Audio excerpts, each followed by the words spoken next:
Date बाद की लिखी है तो आप उसको बैंक में जमा कर सकते हो, तो वो बैंक इंस्टेंटली दे देगा पैसे, पर लेकिन डिस्काउंट कर देगा, कुछ पैसे काट लेगा। आप पहले मुझे ये बताओ कि ये जो टॉपिक, ये जो आपने वर्ड पढ़ा discounting of a bill of exchange, हालांकि आपके 11th के अंदर ये था, अकाउंटेंसी के अंदर चैप्टर का नाम था बिल ऑफ एक्सचेंज, और लेकिन आपके सिलेबस का पार्ट नहीं था वो लास्ट ईयर, तो शायद इसलिए आपको नहीं पता है। जब भी हम किसी को सामान सेल करते हैं ना, किस पे? उधारी पे, कैश पे नहीं। क्या बोला? When the goods are sold on credit, तब आप सामने वाली पार्टी से क्या बोलते हो?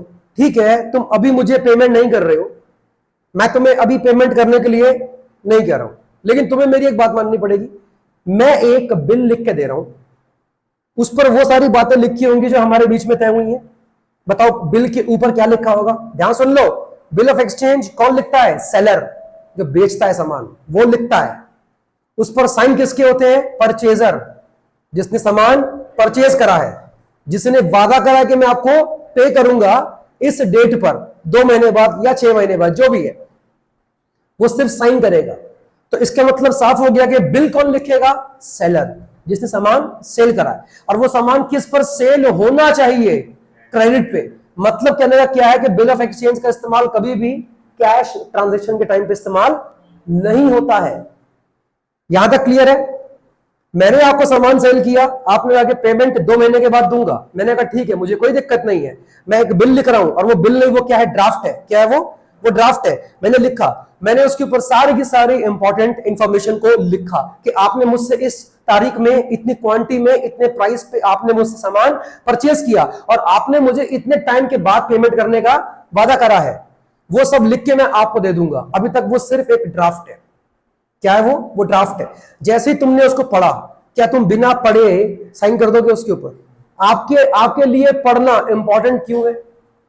ताकि आपको क्या मालूम रहे कि जो जो बातें लिखी हैं क्या बिल्कुल सही है भी या नहीं। तुमको मैंने सामान सेल किया 200 किलो, क्या उस पर 400 लिखा है? पहले पढ़ोगे ना। आपने जो मुझे डेट दी है, क्या डेट भी वही है या उसके पहले की है? क्योंकि बिल किसने लिखा है? मैंने लिखा है। तो क्या पता कि मैं जल्दी पेमेंट को रिसीव करने के चक्कर में एक गलत बिल आपको बना के दे दूं? हमें नहीं पता, इसलिए पढ़कर साइन करना चाहिए। आपने पढ़ा उसको बड़े ध्यान से, आपने कहा हाँ भैया बातें बिल्कुल सही लिखी हुई है, अब मैं इसके ऊपर साइन करने को तैयार हूं। आपके साइन करने का मतलब है कि आपने उस ड्राफ्ट को एक्सेप्ट कर लिया है। क्या कर लिया है आपने? एक्सेप्ट कर लिया है। और जैसे ही तुमने उस ड्राफ्ट के ऊपर साइन करा, वो तुरंत एक बिल ऑफ एक्सचेंज बन गया, और वो बिल तुम्हारे पास नहीं रहेगा, तुम साइन करके मुझे वापस कर दोगे, क्योंकि वही मेरे पास क्या है? प्रूफ है कि तुमको मैंने सामान सेल करा है। बात समझ आ रही है? आपने उस पर डेट लिखी थी, या मतलब मैंने उसके ऊपर डेट लिखी थी 2 महीने बाद की। आपने कहा ठीक है भाई, 2 महीने के बाद मैं इनको पेमेंट कर दूंगा। क्या ये पॉसिबल है कि मुझे अर्जेंटली पैसों की नीड 2 महीने के पहले भी आ सकती है? क्या मैं 2 महीने से पहले आपके पास में जाके बोल सकता हूं? आई कैन रिक्वेस्ट, लेकिन मैं आपको फोर्स नहीं कर सकता। मैंने कहा भाई देख, मुझे मालूम है कि तुमने मुझे पेमेंट 2 महीने बाद देने का वादा करा है, मैं तुम्हें फोर्स नहीं कर रहा हूं, लेकिन मैं तुमसे रिक्वेस्ट कर रहा हूं कि प्लीज मुझे पेमेंट आज कर दो, क्योंकि मुझे अर्जेंटली क्या है? जरूरत है पैसों की। क्या ये चांसेस हैं कि तुम मेरी बात को ना बोल दो, नकार दो, कि जैसा वादा किया गया था मैं आपको उसी डेट पर दे पाऊंगा, सॉरी मैं आपको अभी पे नहीं कर पाऊंगा? क्या मैं आपके खिलाफ लीगल एक्शन ले लूं? क्यों? बिल पे क्या लिखा था? 2 महीने बाद। I can not force you, but I can only request you. अब वो आपके ऊपर है कि आप मेरी रिक्वेस्ट को एक्सेप्ट करें या उसको रिजेक्ट करें, वो आपके हाथ में है। अब फिर मेरे पास ऑप्शन क्या बचता है? क्या मैं 2 महीने तक का वेट करूं? मुझे आज ही पैसों की जरूरत है, मैं क्या करूं? मैं अपने बैंक जाऊंगा। अब देखो बैंक का फंक्शन आ गया, वही तो लिखा हुआ है। अब बैंक क्या करेगा इसमें? मैं बैंक को जाके मैं क्या बोलूंगा उसको, बैंक को, कि सर ये बिल है, दिव्यांश नाम की पार्टी ने मुझे ये बिल दिया है, इस पे लिखा है अमाउंट कितना? 2 लाख रुपया, और ये पेमेंट 2 महीने के बाद आनी है, लेकिन मुझे पैसों की जरूरत अभी है। क्या मेरा बैंक वो बिल मुझसे लेके 2 लाख रुपए मुझे दे सकता है ऑन द स्पॉट? बिल्कुल देगा, नहीं देगा? लेकिन क्या 2 लाख दे देगा? बैंक क्या बोलेगा?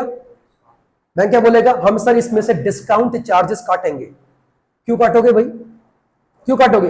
क्योंकि तुम्हें पेमेंट हम ड्यू डेट से पहले पे कर रहे हैं, तो सर हमें क्या मिलेगा इसके अंदर? आपको कोई भी बेनिफिट देंगे तो पहले अपना बेनिफिट नहीं देखेंगे क्या? बैंक का तो हक बनता है कि बैंक काटेगा।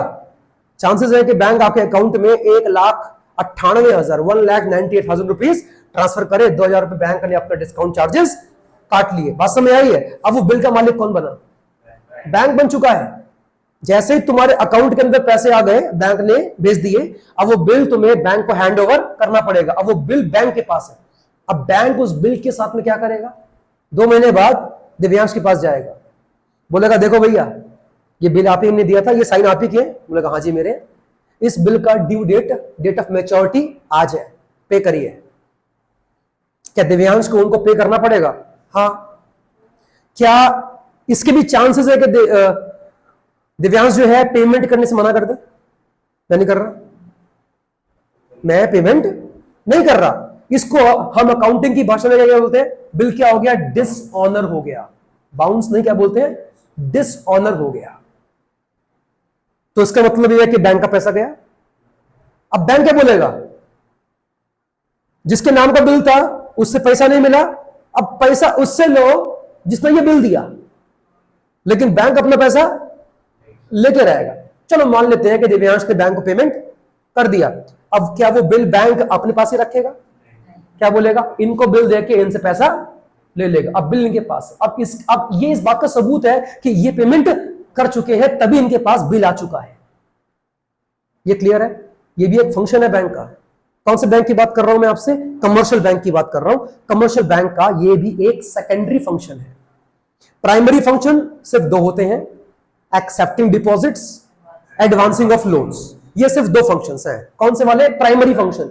अब इसका जवाब दो कि इनको प्राइमरी फंक्शन क्यों बोला गया? Accepting deposits, advancing of loans, इसी को प्राइमरी फंक्शन क्यों बोला गया? प्राइमरी फंक्शन सर क्योंकि कोई भी संस्था इन 2 फंक्शन के बिना बैंक ही नहीं है। बैंक ही नहीं है, सिर्फ फाइनेंशियल इंस्टीट्यूशन है, बैंक नहीं है। दोनों काम करेगा तभी क्या होगा? बैंक कहलाएगा। That's why known as primary function. पहले ये करेगा तो बैंक है। इसके अलावा और भी फंक्शन है और उसके लिए अलग कैटेगरी हमने क्या बना दी? Secondary function. क्लियर है? तो बताओ जरा एक बार, पहला पॉइंट क्या था? Overdraft facility. बात समझ आ रही है? जितना अकाउंट में बैलेंस अवेलेबल है उससे ज्यादा आपको ड्रॉ करने देगा बैंक, लेकिन उतना अमाउंट आपके ऊपर लोन माना जाएगा। हाँ या ना? और करंट अकाउंट के ऊपर ये फैसिलिटी बिजनेसमैन को मिल जाती है। क्या हर एक को मिलेगी? ट्रस्ट वर्दी कस्टमर्स, जिनके बैंक के साथ एक अच्छे रिश्ते हैं और जिनके ऊपर बैंक काफी अच्छा ट्रस्ट करता है कि पहले भी इस पार्टी ने हमसे कई बार लोन लिया है, कई बार इसने हमसे ओवरड्राफ्ट किया है, तो लेकिन इसका पेमेंट हमेशा टाइम पर आता है, तो इसको ओवरड्रॉ करने दिया जाए। क्या ये तय रिजर्व बैंक ऑफ इंडिया करेगा? ये बैंक का पर्सनल चॉइस है कि वो किसको ओवरड्राफ्ट करने देगा। इसमें आरबीआई इंटरफेयर नहीं करता है, ये बैंक का अपना पावर है। क्लियर हो गया? सेकंड क्या था? Discounting of bill of exchange, ये हमने पढ़ लिया। थर्ड क्या था पढ़ना? Agency function. चलिए क्या बोला? एजेंसी फंक्शन मतलब बताओ। ये हेडिंग असल में तुमसे क्या कहती है? What is agency? एजेंसी का मतलब क्या होता है? ये तुम पढ़ने वाले हो बीकॉम के अंदर, बीकॉम में आएगा। एजेंट, क्या बोला? Agent and principal. Agent and principal. आपको मैं एग्जांपल देता हूं। रिया मेरी एजेंट है, मैं कौन हूं? इनका प्रिंसिपल हूं। कहने का मतलब क्या हुआ? मेरे बिहाफ पे जो भी काम करेंगी वो रिया करेंगी, और रिया ने जो भी काम कर लिया वो मेरा काम माना जाएगा कि मैंने करा है। ये मेरी कौन हुई? एजेंट। मैं कौन हुआ? इनका प्रिंसिपल। ये हेडिंग क्या कहती है? कमर्शियल बैंक अपने कस्टमर्स का एजेंट होता है, मतलब अपने कस्टमर के बिहाफ पर काम करता है, बहुत सारे काम करता है। उन्हीं के बारे में हम लोग बात करने वाले हैं। इसके अंदर कुछ पार्ट लिखे होंगे आपने। पहला तुम्हारा बैंक अगर एजेंट है, तुम्हारे लिए काम करता है, तो तुम बैंक के लिए क्या बने? प्रिंसिपल बने। बैंक तुम्हारा क्या बना? एजेंट बना। बताओ क्या लिखा पहला फंक्शन? ट्रांसफर। क्या बोला? Transfer of funds. मतलब बताओ क्या है इसका? तुम्हारे कहने पर तुम्हारा बैंक तुम्हारे अकाउंट से पैसे किसी और के अकाउंट में ट्रांसफर करेगा, और तुम्हारे कहने के हिसाब से किसी और के अकाउंट से तुम्हारे अकाउंट के अंदर पैसा रिसीव भी करेगा, क्योंकि तुम्हारा बैंक कौन है? एजेंट है। 11th क्लास याद है? फंड ट्रांसफर के दो कौन से हैं? बताओ जरा एक बार। मेथड्स कौन कौन से होते हैं जो बैंक आपको ऑफर करता है? पहला आरटीजीएस, याद था? RTGS. Second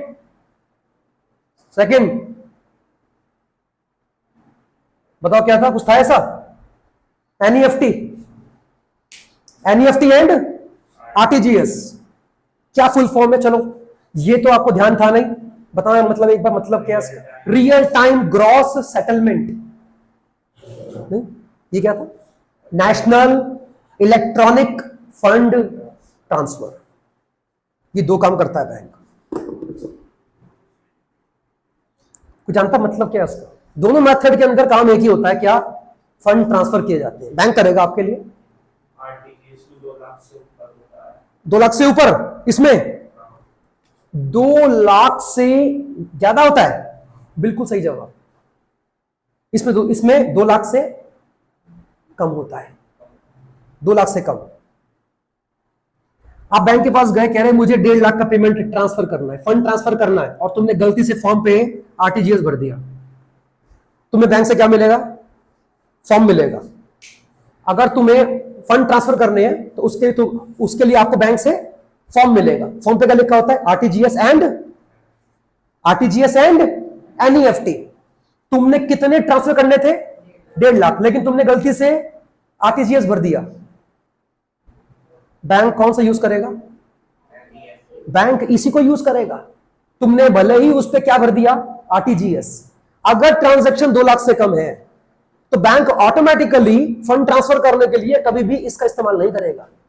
bank will always use national electronic fund transfer. बात समझ में आ रही है? समझाने के बाद में पूछूंगा और क्या डिफरेंस है? क्या डिफरेंस है? जरा एक बार अपना जो आपने सीखा था 11th में, जरा उसको रिकॉल करो। आपने इन दोनों के बीच का डिफरेंस भी याद किया होगा, एग्जाम में आता है। सर इसमें ट्रांजैक्शन हमेशा बैचेस में होते हैं और इसमें ट्रांसफर रियल टाइम में होते हैं। रियल मतलब ऑन द स्पॉट। 10 बजे तुम गए, मुझे इतना पैसा ट्रांसफर करना है, 10:01 पे आपके अकाउंट से पैसा ट्रांसफर हो जाए, यहां से डेबिट वहां पे क्रेडिट हो जाएगा, बात खत्म, ऑन द स्पॉट। तभी नाम क्या रखा गया? Real time. Real time gross. देखो यहां पे ग्रॉस है, यहां पे क्या है? नेट। ये नेट होता है और ये क्या आपका? ये ग्रॉस है। वो सब बात की बातें हैं कि इसमें ग्रॉस क्यों है और यहां पे नेट क्यों होता है, वो सब बात की बातें हैं। और इसमें ऑन द स्पॉट ट्रांजेक्शन आपके नहीं होते, 30 मिनट के गैप में होते हैं। किसमें होते हैं? 30 मिनट के गैप में होंगे, और हमेशा किसमें होंगे? बैचेस में होंगे। ज्यादा डेप्थ के अंदर हम नहीं जाएंगे क्योंकि ये आपका 11th का भी पार्ट था। ये पॉइंट क्लियर हुआ नहीं हुआ? And these both functions are performed by a commercial bank on your behalf. आपके बिहाफ पे क्या कर रहा है बैंक? फंड ट्रांसफर कर रहा है एक अकाउंट से दूसरे अकाउंट में। कोई डाउट तो नहीं है? जरा चेक करना कि इसका जिक्र हुआ है क्या आपके इसमें बुक में? नहीं, कोई बात नहीं, लेकिन सीख तो लिया। ये हो गया। एजेंसी फंक्शन के अंदर सेकंड फंक्शन क्या है? कलेक्शन एंड क्या लिखा था? Payment of various items. मतलब बताइए, एक कमर्शियल बैंक तुम्हारा क्या था? एजेंट। तुम्हारा कौन है? कमर्शियल बैंक एजेंट है। बताओ इस वाले मतलब क्या हुआ इसका जो लिखा हुआ है? Collection and payment of various items. आपके बिहाफ पे कईयों की पेमेंट भी कलेक्ट करेगा और आपके बिहाफ पे कईयों को पेमेंट देगा भी। एग्जांपल देता हूं, तुम चाहते हो कि हर महीने तुम्हारा बिल जो है वो बैंक भरे, बिजली का बिल बैंक करेगा? करेगा। आप चाहते हो कि हर साल जो मेरा लाइफ इंश्योरेंस की जो प्रीमियम जाता है, बार बार इंश्योरेंस वाले मुझे कॉल ना करे, सीधा ड्यू डेट पर बैंक मेरे अकाउंट से पैसा काट के वहां ट्रांसफर कर दे, क्या बैंक करेगा? आप ऐसा कोई काम नहीं है जो बैंक से नहीं करवा सकते। आपके लिए पेमेंट भी करेगा और आपके लिए पेमेंट को रिसीव भी करेगा। तभी नाम क्या पड़ा? Collection and payment of various items. कुछ भी करवा लो। बात समझ आ रही है? इवन आपके बिहाफ पर आपकी कार की, स्कूटी की, फ्रिज की EMI भी देगा। और सुनो, देता भी है। बस आपसे क्या मांग करता है? अपने अकाउंट में बैलेंस मेंटेन रखो, बाकी पेमेंट हम करेंगे। कंपनी वाले कभी भी आपको परेशान नहीं करेंगे, सर आपकी EMI नहीं आई, आपके अकाउंट में अगर पैसा है तो आपके लिए बैंक आपके लिए पेमेंट कर देगा। सुनो, बिल्कुल एग्जैक्ट डेट पर करेगा, टाइम के साथ। क्लियर हो गया? इसमें अगर कुछ पूछना है तो पूछिए, वरना फिर हम आगे बढ़ते हैं। ये तो हो गया ना, पेमेंट तो हो गया। ये क्या है? ये क्या है? जितनी मैंने बातें बोली वो सब क्या थी? पेमेंट थी। इंश्योरेंस का प्रीमियम जाना है, बिल पे करना है, आपकी स्कूटी की EMI जानी, वो सब क्या है? पेमेंट है। लेकिन ये क्या है? वो कह रहा है कि तुम्हारे लिए तुम्हारा कमर्शियल बैंक पेमेंट को रिसीव भी करेगा। क्या करेगा? कलेक्ट भी करेगा। अरे कैसे करेगा? चेक। हाँ। तुमने अपना कोई हाउस, तुम्हारे पास है कोई हाउस प्रॉपर्टी है जो तुमने रेंट पे दी हुई है, और तुमने अपने जो तुम्हारा क्या कहते हैं उसे, जो आपका किराएदार है, आपने उससे ये बोल रखा है कि भैया मुझे ना हर महीने ना तंग मत किया कर रेंट पे करने के लिए, ये ले मेरा अकाउंट नंबर, हर महीने इस अकाउंट में पैसा डाल दिया कर। क्या आपका बैंक रिसीव करेगा? बिल्कुल करेगा। आपने किसी कंपनी के शेयर्स के अंदर पैसा लगा रखा है तो कंपनी तुम्हें हर साल क्या पे करने वाली है उसके ऊपर? डिविडेंड। क्या तुमने अपना अकाउंट नंबर दे दिया, क्या कंपनी तुम्हारे अकाउंट के अंदर पैसा ट्रांसफर कर देगी? हाँ करेगी। क्या बैंक रिसीव करेगा? हाँ करेगा। तुम्हारी FD के ऊपर इंटरेस्ट कहां आता है? तो आपके अकाउंट में आएगा। मैंने कहा ना, कौन सा काम नहीं करेगा? ये सारे काम करेगा। बस तुम्हें सिर्फ बैंक को पहले जाके इन्फॉर्म करना पड़ेगा कि मेरे लिए आपको ये काम करने हैं। बैंक करेगा आपके लिए, क्योंकि वो बैठा ही आपकी सेवा करने के लिए। अच्छा, वो क्यों बैठा है? उसको तुमसे कमाना है। सेवा गई भाड़ में। समझ में आ गया?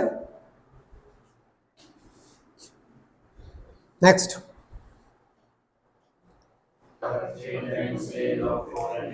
परचेज। बहुत अच्छा पॉइंट है, purchase and sale of foreign exchange. मैंने पहले भी कहा था, what is foreign exchange? Foreign exchange का मतलब होता है फॉरेन करेंसी। भाई जो करेंसी आपकी नहीं है वो आपके लिए क्या है? आपके लिए हाँ फॉरेन करेंसी है। अब ये बताओ, ये कह रहा है कि तुम्हारा कमर्शियल बैंक, औकात देखो, कमर्शियल बैंक तुम्हारे लिए क्या भी करेगा? Foreign currency buy and sell भी करेगा। किससे? RBI से। अभी तक क्या सीखा था? फॉरेन एक्सचेंज का रिजर्व अपने पास मेंटेन कौन करता है? RBI। तो फिर ये पॉइंट कहां से आ गया? क्योंकि अभी जो हम टॉपिक का डिस्कशन कर रहे हैं उसमें कहीं पर भी आपका RBI नहीं है। हम किसकी बात कर रहे हैं? Secondary function of the commercial bank. और क्या एक मामूली सा कमर्शियल बैंक फॉरेन एक्सचेंज में डील कर सकता है? सोचने वाली बात है। हाँ कर सकता है। कब करेगा? जब वो RBI से वो काम करने के लिए ऑथराइज्ड होगा। और अगर कोई भी कमर्शियल बैंक अगर फॉरेन करेंसी में डील करने के लिए क्या है? ऑथराइज्ड है, तो उस बैंक के बाहर लिखा भी होगा कि ये बैंक फॉरेन करेंसी में डील करने के लिए क्या है? ऑथराइज्ड है। अब ये बताओ इसका मतलब क्या है? इसका मतलब क्या है? आपके लिए खरीदेगा, आपके लिए बेचेगा? ये क्या है? आपको जाना था ऑस्ट्रेलिया, कहाँ जाना है?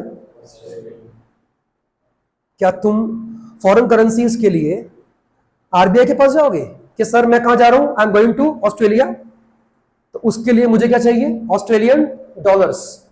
ये रहे इंडियन रुपीस, मतलब है मुझे डॉलर दे दो।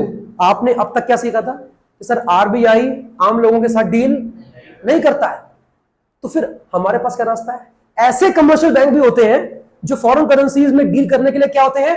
ऑथराइज होते हैं। आप उनके पास जाइए, उनको क्या दोगे? इंडियन रुपीस, उसके बदले तुम्हें क्या मिलेगा? फॉरेन करेंसीज मिलेंगी, that is your Australian dollar. आप ले गए, मौज मौज किया, मस्ती किया। ये क्या किया तुमने? परचेज करा क्या? Foreign currencies. अब ये क्या है? कैसे? तुम वापस आए घूम घाम के, कहां से आए थे तुम? ऑस्ट्रेलिया से। आप गए थे अपने हनीमून पे, वहां से आए, कुछ डॉलर्स बच गए, रखोगे अपने पास? मेरी यादें हैं, है ना? क्या करोगे? काम के हैं, क्या करें? वापस आके उसी कमर्शियल बैंक को आप सर वापस सेल कर दो, और बदले में क्या ले लो? इंडियन रुपीस ले लो। बात खत्म हो गई। पॉइंट क्लियर हुआ नहीं हुआ? आपके भी आप पे कमर्शियल बैंक ये भी काम करेगा, लेकिन फिर से बोल रहा हूं, सारे कमर्शियल बैंक फॉरेन करेंसीज में डील नहीं करते हैं, कुछ ऑथराइज्ड बैंक होते हैं। Clear? Next. Okay, purchase and क्या लिखा? Sale of securities. इसका मतलब बताना क्या होता है? जब भी मैं क्या वर्ड लिखता हूं? Securities, I am talking about shares, comma debentures, comma bonds, etcetera. ये सब चीजें तुम्हें कहां मिलती हैं? स्टॉक मार्केट्स में। कहां मिलती हैं? स्टॉक मार्केट्स में मिलती है। श्योर है आप लोग? क्या बोलना चाहिए हमें? फाइनेंशियल मार्केट्स में मिलती है। बोलो किसमें मिलती हैं? ठीक है, क्या मतलब है कहने का? बता रहा एक बार। आपके लिए आपका बैंक शेयर, डिबेंचर, बॉन्ड्स को परचेज भी करेगा और सेल भी करेगा। क्या मतलब है कहने का? तुम्हें स्टॉक मार्केट्स के बारे में कुछ नहीं पता है क्या? तुम्हारा बैंक भी ये काम तुम्हारे लिए कर सकता है। हाँ, कर सकता है। कई ऐसे बैंक होते हैं जो अपने कस्टमर्स का डीमैट अकाउंट भी खोलते हैं। नाम सुने कभी? डीमैट अकाउंट का मतलब क्या होता है? एक ऐसा अकाउंट जहां पे कोई भी शेयर, डिबेंचर या बॉन्ड इलेक्ट्रॉनिकल फॉर्म में रखा जाता है। That is your what? Demat account. देखो ध्यान सुनना, एक होता है बैंक अकाउंट, क्या होता है? और एक क्या होता है तुम्हारा? Demat account. बताओ क्या फर्क है? बैंक अकाउंट में मनी रखे जाते हैं इलेक्ट्रॉनिकल फॉर्म में, डीमैट अकाउंट के अंदर सिक्योरिटी रखी जाती है इलेक्ट्रॉनिकल फॉर्म में। बस ये फर्क है।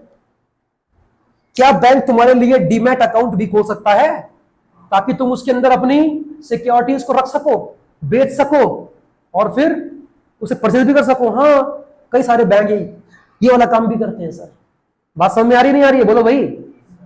तो मतलब क्या है कि एक आपका कमर्शियल बैंक आपके लिए सिक्योरिटीज को परचेज एंड सेल भी कर सकता है। आपके नाम पे क्या खोलेगा? डीमैट अकाउंट खोलेगा। हाँ खोलेगा, बैंक खोलते हैं। ये ढंग से क्लियर कब होगा? जब बीएसटी के अंदर पार्ट बी स्टार्ट होगा, इसका नाम क्या होगा? Financial markets, not management, financial markets. Next, income tax consultancy. मतलब बताना क्या है इसका? इनकम टैक्स कंसल्टेंसी मतलब बताओ। आपका बैंक आपके लिए कंसल्टेंसी सर्विसेज भी आपको दे सकता है। क्या बोला मैंने? Consultancy services. किस बारे में कंसल्टेंसी? किस बारे में? एक आम आदमी को टैक्सेस के बारे में नहीं पता होता है कि सर कौन कौन से रूल्स हैं इनकम टैक्स के अंदर। क्या तुम्हारा बैंक तुम्हें इनकम टैक्स के अंदर भी काफी हद तक कंसल्ट करने में हेल्प कर सकता है कि सर आप अपने एक्सपेंसेस कैसे कैसे दिखा सकते हैं ताकि आप गवर्नमेंट को टैक्स कम से कम पे कर सके? नहीं है, आप अपने बैंक से भी इनकम टैक्स के रिगार्डिंग कंसल्टेंसी ले सकते हो। क्या फ्री में करेगा? सर बैंक कोई काम फ्री में नहीं करता है, फीस लेगा। तब कर दूं? Next, trustee. ट्रस्टी एंड क्या बोला? मतलब बताओ क्या है? बैंक आपका ट्रस्टी भी है, आपका एग्जीक्यूटर भी है। क्या होता है ट्रस्टी? ट्रस्टी क्या होता है? मैं एक बच्चे का बाप हूं, मान लो, हूं नहीं, शादी नहीं हुई है तो बच्चा भी नहीं हो सकता। मान लो कि एक बच्चे का बाप हूं, मेरी मौत होने वाली है, मेरे बच्चे की उम्र 18 साल से कम है। क्या अगर उसके 18 साल होने से पहले अगर मैं टपक गया, मान लेते हैं, क्या प्रॉपर्टी लीगली उसके नाम पे ट्रांसफर हो सकती है? नहीं हो सकती, क्योंकि ही इज माइनर, अभी उसका एज कम है। क्या हो सकता है फिर? मैं क्या करूं? क्या करूं? मैंने कहा दिव्यांश, अभी मेरा बेटा छोटा है, पढ़ रहा है, और पूरे के पूरे चांसेस हैं कि मैं एक आध महीने के अंदर टपक सकता हूं। हाँ बिल्कुल सही बोला। और अगर मेरी मौत हो जाती है तो मेरी इतनी बड़ी प्रॉपर्टी अभी फिलहाल इसके नाम पे ट्रांसफर नहीं होगी। तो जब तक ये 18 का नहीं होता तब तक मैं ट्रस्टी किसको बनाऊं? मैं क्या बात कर रहा हूं ये बताओ मुझे आप, कि मेरी गैर हाजिरी में अगर मेरी मौत हो जाती है तो जब तक मेरा बेटा 18 साल का नहीं होता तब तक प्रॉपर्टी मैं किसके ट्रस्ट में रखूं, ताकि जैसे मेरा बेटा 18 साल का हो जाए वो ट्रस्टी तुरंत पूरी की पूरी वसीयत मेरे बेटे के नाम पे एग्जीक्यूट कर दे, मतलब लागू कर दे। इसने बोला सर मैं आपकी प्रॉपर्टी का ट्रस्टी बनने के लिए तैयार हूं, जब तक आपका बेटा 18 का नहीं होगा आपकी प्रॉपर्टी मेरे ट्रस्ट में रहेगी। और जैसे ही उसकी मौत, जैसे ही वो 18 का हो जाएगा, कोर्ट से क्या बोला? कोर्ट से आपकी पूरी की पूरी वसीयत मैं आपके बेटे के नाम पे ट्रांसफर करवा दूंगा। मैंने कहा बहुत बढ़िया।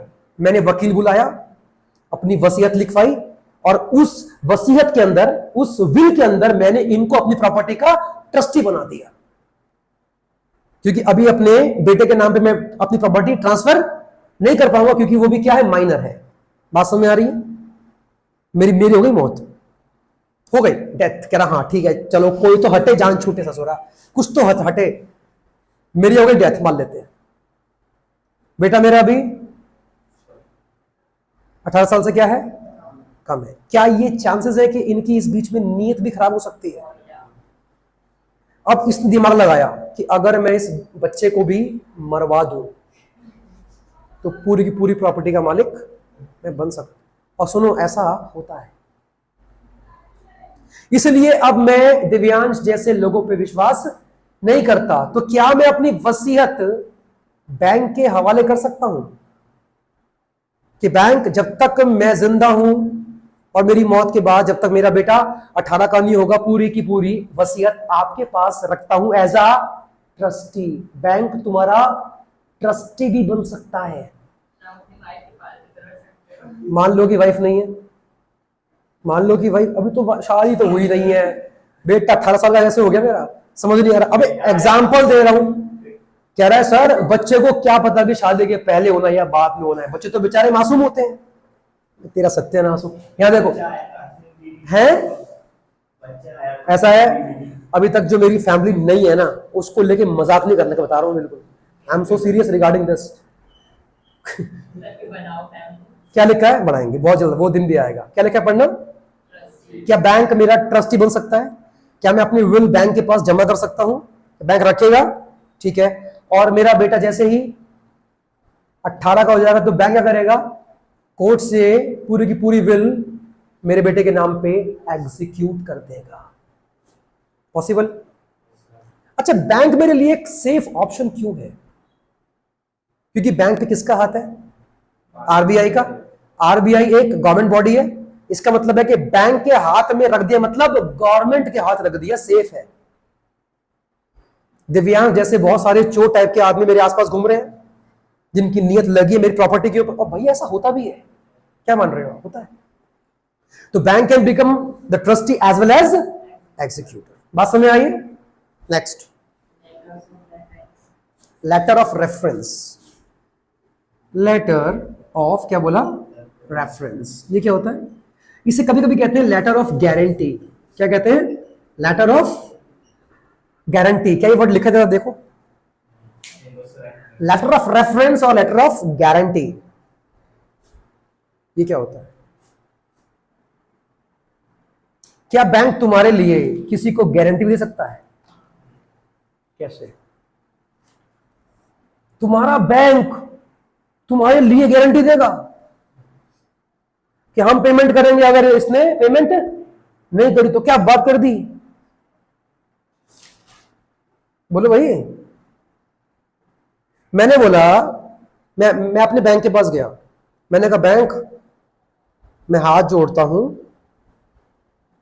मेरे बिहाफ पे इस थर्ड पार्टी को गारंटी दे दो। बैंक बोलेगा अच्छा ठीक है, दी। ये पैसा नहीं देगा तो बैंक देगा। कैसा होगा? तुम्हारे ऊपर बैंक कैसे मान लेगा भैया? तुम्हारे ऊपर बैंक कैसे ट्रस्ट कर लेगा? तुम्हारे लिए गारंटी बैंक क्यों दे देगा? बताओ ना मुझे। क्या बोलेगा बैंक? गारंटी देने को तैयार है, हमें दिक्कत नहीं है, जमा कर दे यहां पे 5 लाख रुपए, अदा कर दे, देंगे गारंटी। सामने वाली पार्टी मेरी बात नहीं मानेगी, क्या बैंक की बात मानेगी? बैंक गारंटी क्या उसके लिए एक अच्छी गारंटी है, अच्छा रेफरेंस है? हाँ बिल्कुल। लेकिन बैंक मेरी गारंटी ऐसे मुझसे क्या बोलेगा? इतना पैसा यहां पे जमा करवा दे, फिर तुम्हारी गारंटी हम ले लेंगे, क्योंकि अगर तुम कल को भाग जाते हो तो तुम्हारा पैसा बैंक के पास जमा है, फिर बैंक उसी पैसे को यूज करेगा उस पार्टी को पे करने के लिए। नहीं क्लियर हो रहा है? उसे कहते हैं लेटर ऑफ रेफरेंस। कौन देगा? बैंक देगा। लेटर ऑफ गारंटी कौन देगा? बैंक देगा। लेकिन तभी देगा जब आप बैंक के पास कुछ पैसा जमा करवाओ। ऐसे गारंटी नहीं मिलेगी आप, क्योंकि बैंक आपको जानता ही नहीं है, और अगर जानता भी है तो बैंक ऐसे किसी के लिए गारंटी नहीं देता है सर। बैंक पागल नहीं है। तुम बैंक के 30 साल से क्या हो? कस्टमर हो, तब भी बैंक आंख बंद करके तुम्हारी गारंटी नहीं देगा। कुछ ना कुछ तुम्हें वहां पे जमा करना पड़ेगा। ये क्लियर हो गया? That is your what? Letter of reference और लेटर ऑफ गारंटी कह सकते हो उसको। Next, general utility function. Okay, चलिए बात कर लेते हैं इस बारे में। आपने क्या बोला अभी? जनरल यूटिलिटी क्या बोला? फंक्शन। पहला लॉकर। अरे बड़ा इंटरेस्टिंग है, लॉकर फैसिलिटी। बताओ क्या होता है? बोलो, नाम सुना इसका? लॉकर, बैंक का लॉकर। चलो आज बताओ क्या होता है लॉकर। तुमने कई बार नाम सुना ना कि बैंक के अंदर क्या होता है? लॉकर होता है। लॉकर के लिए क्या रेंट भी होता है? नहीं नहीं, फ्री होता है। फ्री होता है लॉकर। तो क्या बात कर दी यार तुमने? फ्री होता है लॉकर के लिए सर, रेंट पे करना पड़ता है। बिल्कुल सही बात। अभी बताओ कि लॉकर का मतलब क्या है? लॉकर में लोग क्या रखते होंगे बैंक के अंदर? पैसे। कुछ महान होते हैं जो बैंक के लॉकर में पैसा रख देते हैं। हद है यार, वहां रखते हैं। ज्यादातर वो किसके लिए बना है? आपकी ज्वेलरीज के लिए, आपकी विल के लिए। विल, आपकी वसीयत कहाँ रखी जाएगी? बैंक के लॉकर में रखी जाएगी। और क्या रखी जाएगी? अपने प्रॉपर्टी के पेपर्स लोग रखते हैं। और लॉकर के ना साइज होते हैं अलग अलग, बहुत बड़ा। जितना बड़ा लॉकर उतना ज्यादा रेंट उसका। और आप में से कितने लोग जानते हो कि लॉकर के लिए 2 चाबियां मिलती हैं? एक बैंक के पास रहेगी और एक आपके पास रहेगी। जब तक वो चाबी साथ नहीं लगेगी लॉकर नहीं खुलेगा। और सुनो, बैंक का लॉकर जहां होता है ना, लॉकर उसका जो होता है मेन गेट, वो सबसे ठोस होता है, ठोस। उसे कोई तोड़ नहीं सकता। आप जवाब देना जरा मुझे एक बार। लॉकर में से अगर कोई भी चीज खो जाती है, बैंक जिम्मेदार है? बैंक जिम्मेदार है? आप क्या मानते हो? पक्का?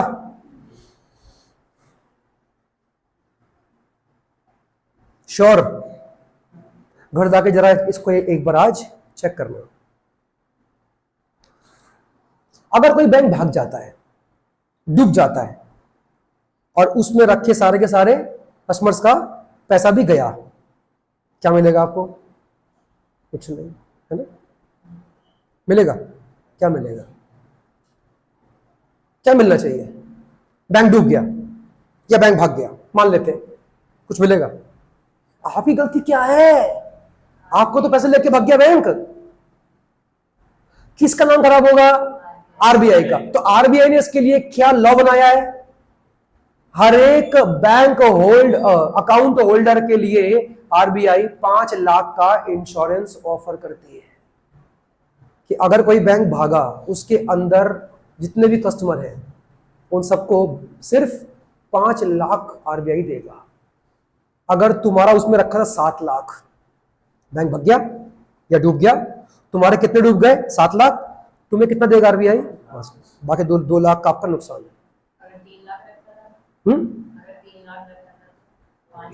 3 लाख देगा? 3 लाख देगा? मैंने क्या बोला? मैक्सिमम क्या लिमिट है? 5 लाख तक ही देगा। अच्छा, तुम्हारा था ही कितना? 1 लाख, अब कितना देगा? 1 लाख ही देगा।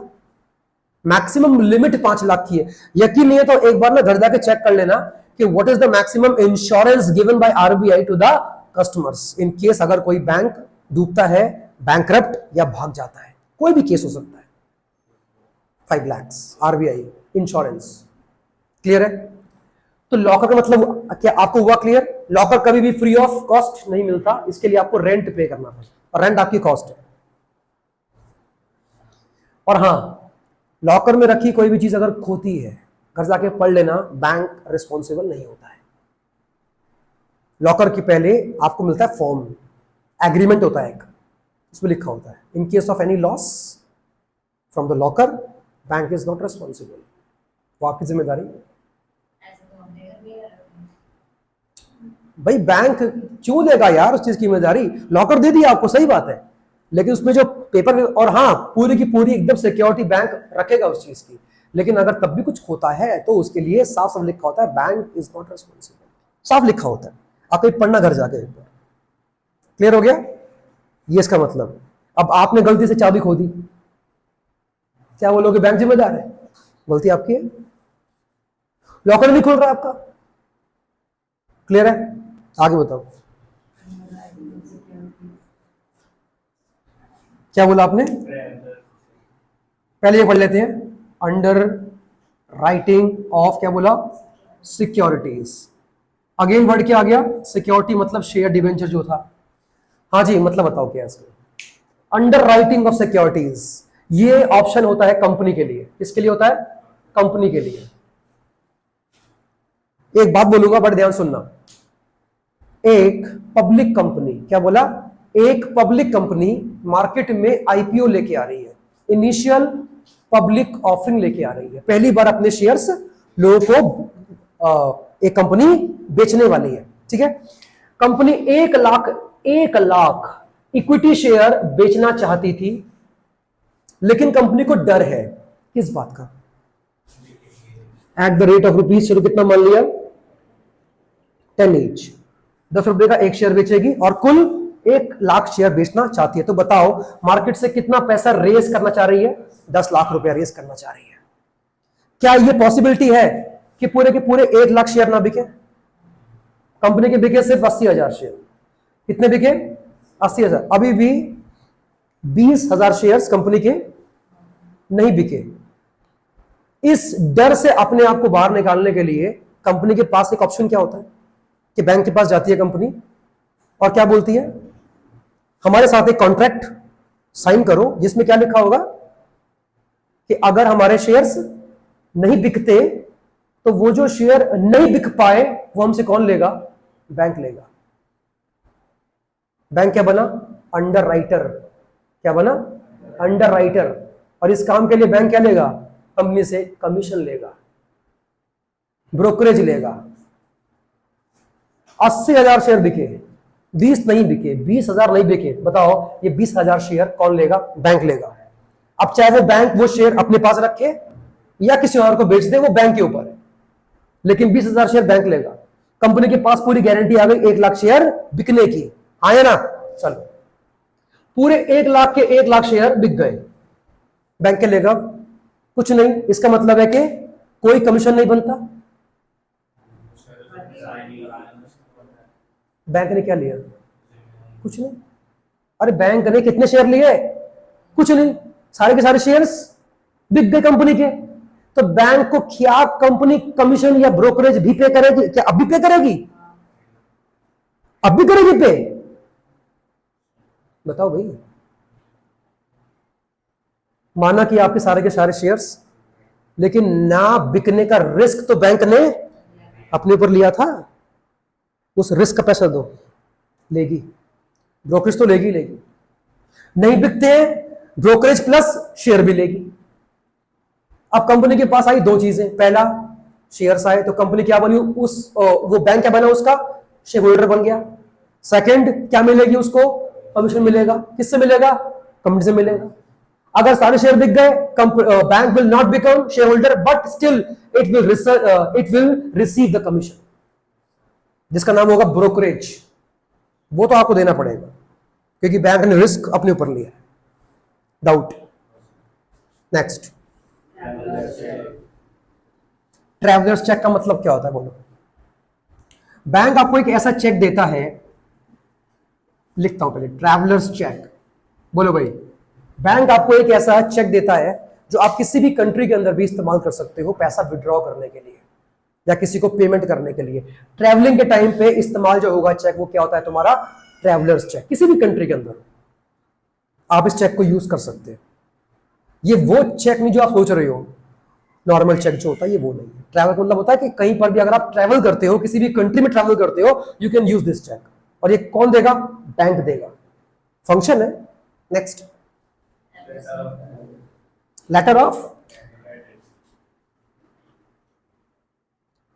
लेटर ऑफ क्या बना? क्रेडिट। एलसी कहते हैं शॉर्ट में। क्या बोला? एलसी। मतलब बता दो। 11th क्लास में था ये। चैप्टर का नाम था इंटरनेशनल ट्रेड। याद करो। सेंडिंग इंक्वायरी, हाँ था कुछ। एक्सपोर्ट प्रोसीजर में था, एलसी का नाम था, मुझे याद है। बिल ऑफ लेडिंग कुछ था, lading LADING, bill of lading, LC. होता क्या है? What is this? एलसी का इस्तेमाल ज्यादातर कहां होता है? इंटरनेशनल ट्रेड में ही होता है ज्यादातर।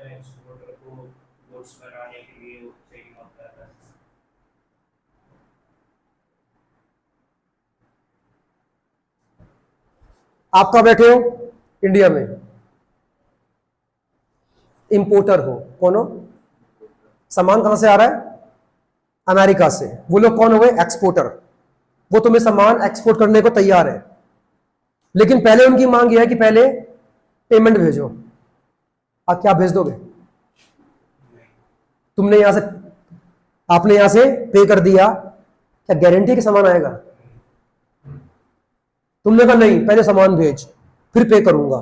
क्या वो ट्रस्ट कर लेगा आपके ऊपर? आप क्या करें बताओ? अब इंटरनेशनल ट्रेड कैसे होगा? उसको ट्रस्ट आप पे नहीं है, आपको उस पे नहीं है। और बात भी सही है, वो कहां बैठा है? 7 समुद्र पार बैठा है। अगर कोई फ्रॉड हो गया तो क्या आप उसको ट्रेस कर पाओगे? मतलब ही नहीं है। अपने ही कंट्री के अंदर आप किसी आदमी को ट्रेस नहीं कर पाते, वो तो किसी दूर बैठा हुआ है, कैसे होगा? आप कौन थे? इंपोर्टर। आप क्या बोल रहे हो? मैं पेमेंट करूंगा। आपकी बात मानेगा वो? क्या बोलेगा? तुम मत बोलो पेमेंट के लिए। अगर तुम्हारे बिहाफ पे कोई बैंक बोल देगा ना, तो मैं बात मान लूंगा, क्योंकि बैंक का मतलब है गवर्नमेंट बोल रही है। तुमने क्या बोला? तुम थे यहां पे इंडिया में, और वो कहां बैठा है? अमेरिका में। कहां बैठा है? अमेरिका में। आपने बोला तो बताओ मैं क्या करूं? इसने बोला आप बताओ ना क्या करें। हमने कहा ठीक है, हम एक काम करते हैं, ये बताओ अमेरिका के अंदर आपके आसपास इंडियन बैंक कौन सा है? कौन सा बैंक? इंडियन बैंक कोई है? उसने कहा हाँ जी SBI है, एक SBI की ब्रांच हमारी कंट्री में भी है, SBI की ब्रांच। इसने कहा ओ ये तो बहुत अच्छा हो गया, मेरा भी अकाउंट किसमें है? इंडिया के SBI में ही है। अब क्या बात चलेगी बताना एक मिनट के लिए। अब ये क्या बोलेगा? ये कौन था? एक्सपोर्टर था ये। क्या बोलेगा? अपने SBI के पास जाओ और वहां पे एक स्पेशल टाइप ऑफ अकाउंट खुलवाओ। इसका नाम क्या होगा? LC account. क्या नाम होगा? LC account.